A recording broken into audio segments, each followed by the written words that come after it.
ضابطہ کمیٹی کے ممبران، السلام علیکم. آپ سب کو آزادی مبارک ہو، اور خاص طور پر ان خوش نصیبوں کو آزادی مبارک ہو جن تک آزادی پہنچ چکی ہے. کیونکہ سامنے کیمرے ہیں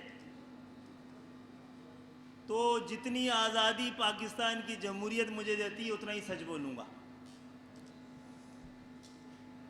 آپ سب کو، ہم سب کو آزادی مبارک ہو کہ آزادی خدا کا سب سے بڑا احسان اور زندگی کی سب سے بڑی شان ہے.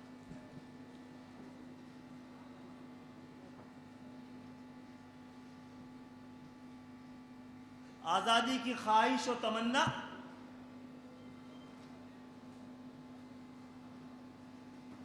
اپنی آزادی کی جستجو اور جہد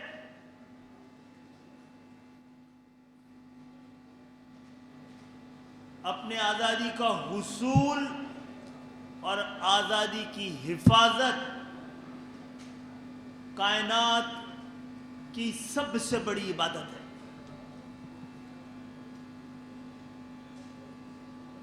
کسی کو غلام بنانے کی کوشش اور سازش، کسی کو غلام بنانا اور غلامی کو قبول کرنا کائنات کا سب سے بڑا گناہ ہے.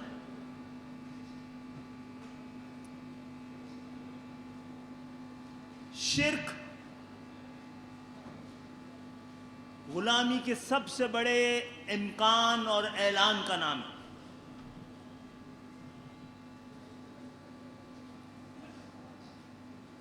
آج یہاں پر غالب امکان تو یہ ہے، کیونکہ یہ تقریب کراچی میں جہاں پر پاکستان بنانے والوں کی اولادیں ایک عالمی معاہدے کے تحت ایک ہجرت اور تبدیلی آبادی، ایک ایسی ہجرت جس کا کہ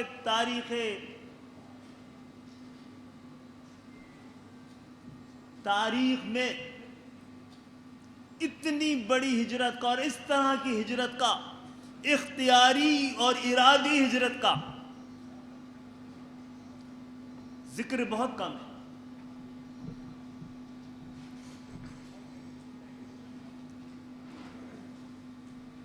حضرت موسیٰ نے ہجرت کی تو ان کے پیچھے فرعون تھا. ہم نے بھی ہجرت کی تو ہمارے پیچھے فرعون تھا اور استقبال کرنے کے لیے آگے بھی فرعون تھا.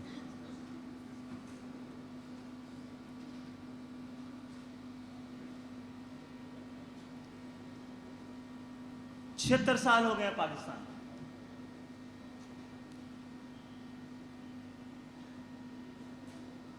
اور ایسا کیا ہوا ہے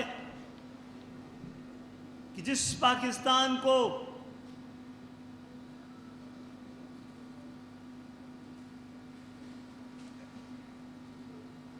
ملت اسلامیہ کے لیے ماڈل بنانے کی خواہش، ارادہ، کوشش اور قربانیاں دی گئی ہیں، جس پاکستان کو عالم اسلام کے لیے ماڈل بنانا تھا، یہ منڈی کس نے بنا تھی؟ وہ کون سے سوداگر تھے جس نے اس وطن کی روح کو بیچا ہے؟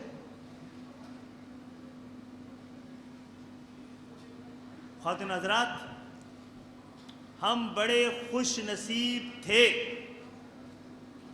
کہ ہمیں آزادی ملی. ہم بڑے خوش نصیب تھے کہ ہمیں آزادی ملی.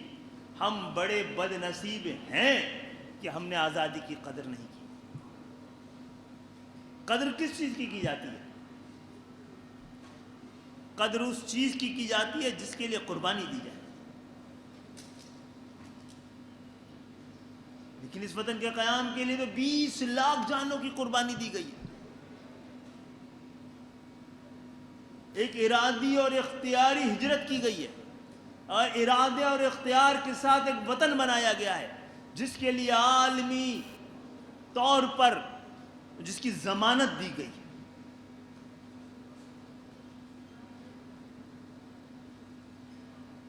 کہیں ایسا تو نہیں کہ پاکستان بننے کے بعد ان کے ہتھے لگ گیا.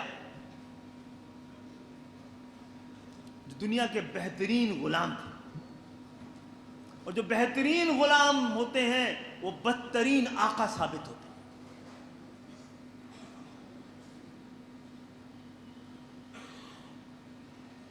اگر ہم مجبور ہو جائیں 70 سال کی تاریخ کے بعد یہ کہنے کے لیے کہ بھائی ہم تو قائد اعظم کے پاکستان میں آئے تھے، ہمیں بھٹو کے پاکستان میں کس نے دھکیلا ہے؟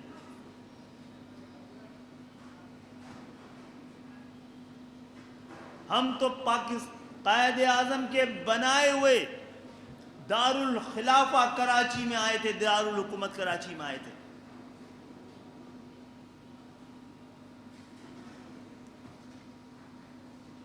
ہمیں صوبہ سندھ میں کب شامل کر دیا؟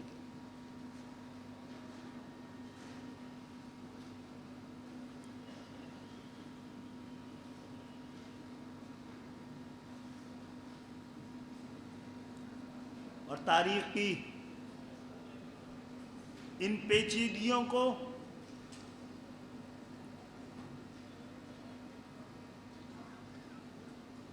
اور ان باتوں کو کہ جس پہ آج بات کرنا،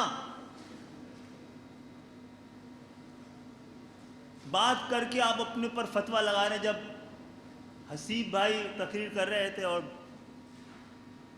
تو کسی کام کے لیے میں نے فون اٹھایا تھا، تو ایک دم حسیب بھائی ایک چیز آ گئی، وطن سے محبت کیا جائز ہے آن لائن فتویٰ.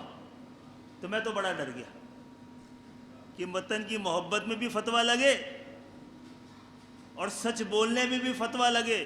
بھائی ہماری تو مجبوری ہے. جو خالق ہوتا ہے اس کی مجبوری ہوتی ہے، اپنی تخلیق سے محبت کرتا ہے. ماں بچے سے محبت کرتی ہے، یہ کوئی کارنامہ نہیں ہے، یہ اس کی مجبوری ہے. لیکن جب بچہ ماں سے محبت کرتا ہے تو جنت کا حقدار بنتا ہے. ماں بچے سے محبت کر کے جنت کی حقدار نہیں بنتی.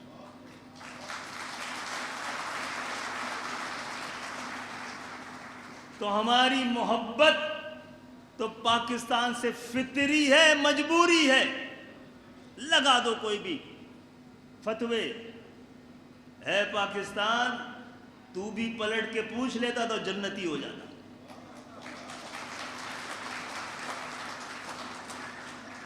چاند میری زمین، پھول میرا وطن. نصیب بھائی بتا رہے تھے، چاند میری زمین پھول میرا وطن، کہنے والوں سنو، چاند کی روشنی کو تیر شبی کھا گئی، اور پھول کی پنکھڑی تیز نفرت کے شوروں میں مرجھا گئی.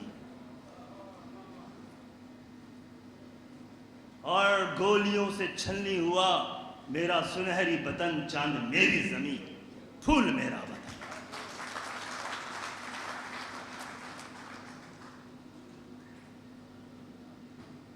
لیکن یہ وطن میری مجبوری بھی ہے، میری کمزوری بھی ہے، میرے بزرگوں کی امانت بھی ہے، اور ہم پہ فرض اس کی حفاظت بھی ہے.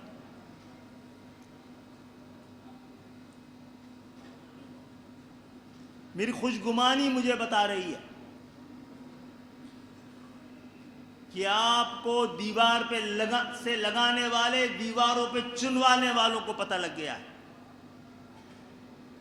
ہم دیوار سے لگے ہوئے نہیں ہیں، اس دیوار کو اٹھائے بیٹھے ہیں.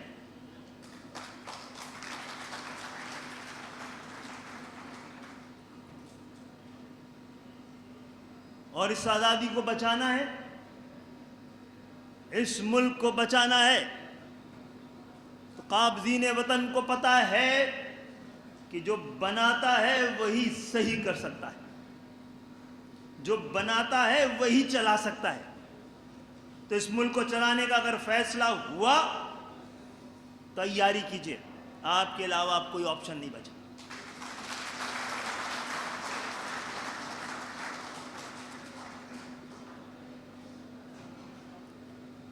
لیکن میں 2013 سے اس خدشے کو، اس اندیشے کو بار بار دہرا رہا ہوں کہ آپ کو ہرانے والے جب تھک جائیں گے اور ہار جائیں گے تو خدا نہ خواستہ کہیں اچھا وقت نہ آئے۔ اچھے وقت میں اگر ہم اچھے نہیں ہوئے نا تو برا وقت پھر مقدر بن کے ٹھہر جائے گا۔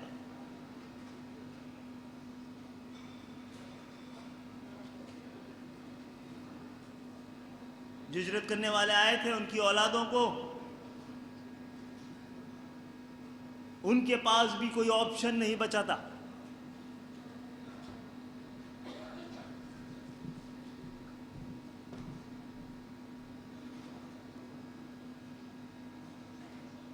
جب ہم یہاں آئے تھے، جب ہجرت کر کے اجداد آئے تھے تو اپنی علاقائی شناختوں کو سرحد کے اس پار چھوڑ آئے تھے، یہ سوچ کر کہ اسلام اور اسلام کے نام پہ بننے والا یہ وطن ہماری شناخت کے لیے کافی ہوگا۔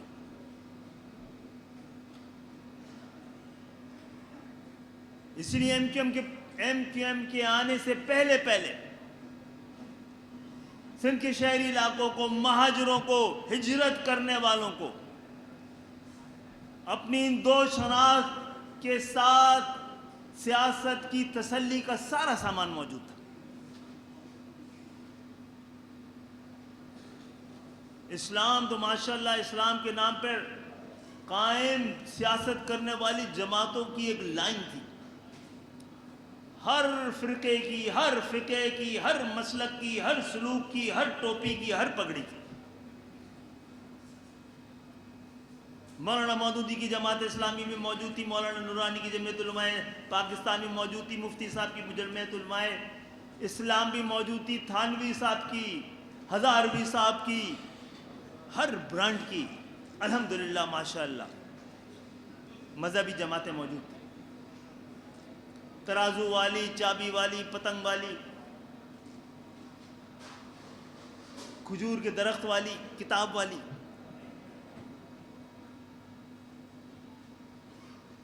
اور پاکستان کے نام پر بننے والی مسلم لیگ سمیت پاکستان کی دعوے دار بھی کئی سیاسی جماعتیں، اور مسلم لیگ میں ماشاءاللہ الف سے لے کے یہ تک ہر طرح کی مسلم لیگ موجود ہے۔ پاکستان بنانے والی مسلم لیگ ہر چھوٹے چھوٹے علاقے کی مسلم لیگ بن کے موجود ہے۔ دولتانہ صاحب کی الگ، خان عبد القیوم خان صاحب کی الگ، شیخ لیاقت کی الگ، پیر پگاڑا کی الگ، الف سے یہ تک ساری۔ تو سنا تھا لیاری میں اڑے والی بھی بن رہی تھی، اڑے مسلم لیگ۔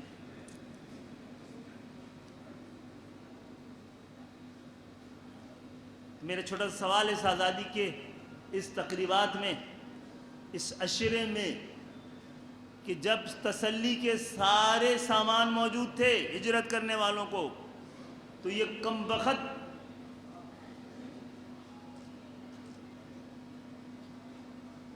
ایم کیو ایم کہاں سے آ گئے اور کیوں آ گئے؟ اتنے بڑے بڑے ان سیاسی جماعتوں کے زعما، قائدین،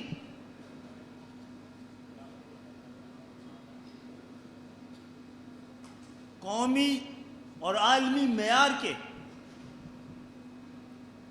یہاں پر گلی کوچوں میں، محلے میں نہ پہچانے جانے والے لیڈرشپ۔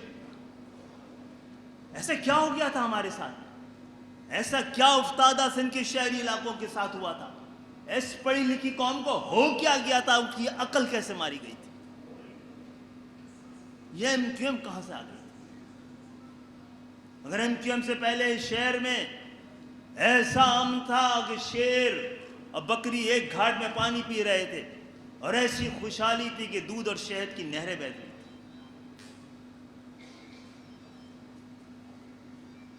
تو یہ نفرت انگیز نعرہ کہاں سے آ گیا؟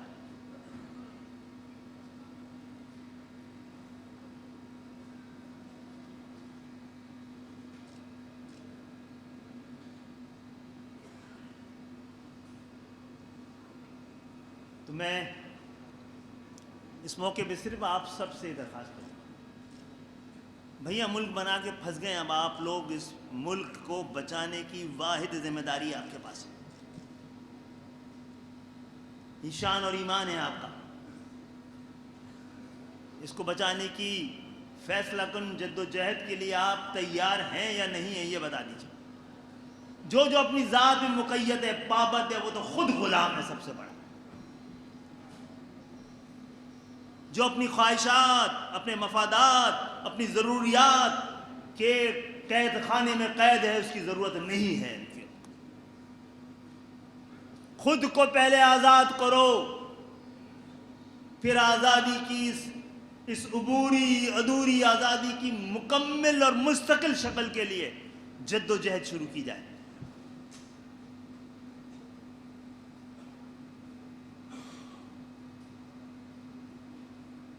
آپ کی شناخت آپ کا مقدر ہوتی ہے، اور آپ کی شناخت ہی دراصل اس وطن کی شناخت ہے۔ آپ اپنے شناخت پہ شرمندہ رہیں گے تو پاکستان اپنی شناخت پہ شرمندہ رہے گا۔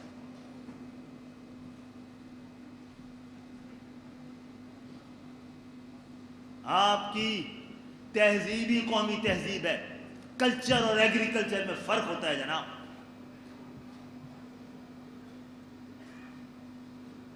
اور الحمدللہ طاقت ہماری تہذیب نہیں ہے۔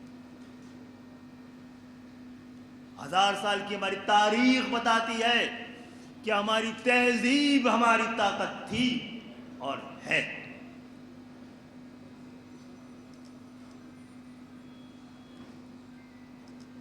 اب اس بدلتے ہوئے پاکستان میں، تبدیلی کی اس دور میں،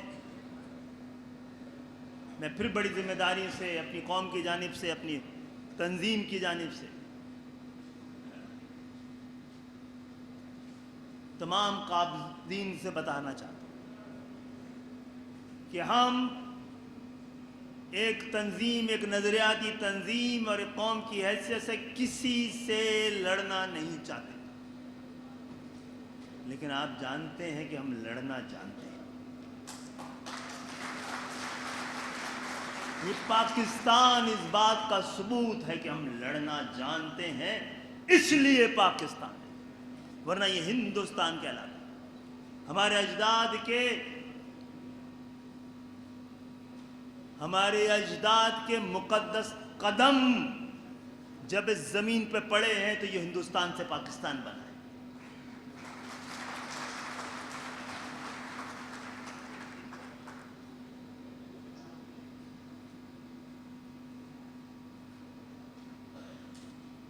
تو انشاءاللہ تعالی آپ سب کی طرف سے میں پاکستان کو یقین دلانا چاہتا ہوں کہ پاکستان ہم آپ سے زیادہ آپ کے وفادار ہیں۔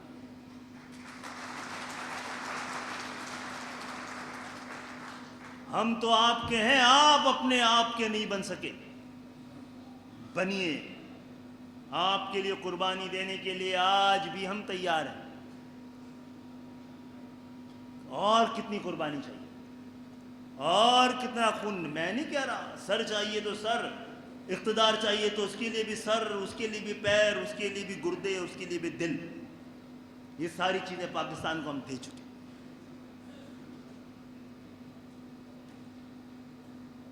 تو ہم یہ عشر آزادی بنا رہے ہیں، 10 دن کم ہوتے ہیں کیونکہ آپ کو 10 سال ملنے والے ہیں، اس لیے 10 دن، اس 10 سالوں میں پاکستان کی کیا صورت اور شکل ہونی چاہیے کریں گے ایک دن بیٹھ کے بات، نظریہ پاکستان پر اور اس آزادی پر ہمارا کیا بیانیہ ہے، کسی دن بیان کرنا ہے۔ بہرحال پاکستان، ہم تیار ہیں، آپ تیار ہو جائیں۔ کتنی قربانی اور چاہیے؟ کتنا خون اور چاہیے اور کتنوں کا لہو چاہیے تجھے اے عرض وطن جو تیرے عارض بے رنگ کو گلنار کرے. کتنی آہوں سے کلیجہ تیرا ٹھنڈا ہوگا. کتنے آنسو ہوں جو تیرے صحراؤں کو گلزار کریں. کتنے پیمانوں کے پرزے ہوئے تیرے ایوانوں میں. کتنے خواب تھے تو تیری شاہراہوں پہ سبزار ہوئے. ہم تو مجبور وفا ہیں مگر اے جانے جہاں اپنے عشاق سے کوئی ایسا بھی کر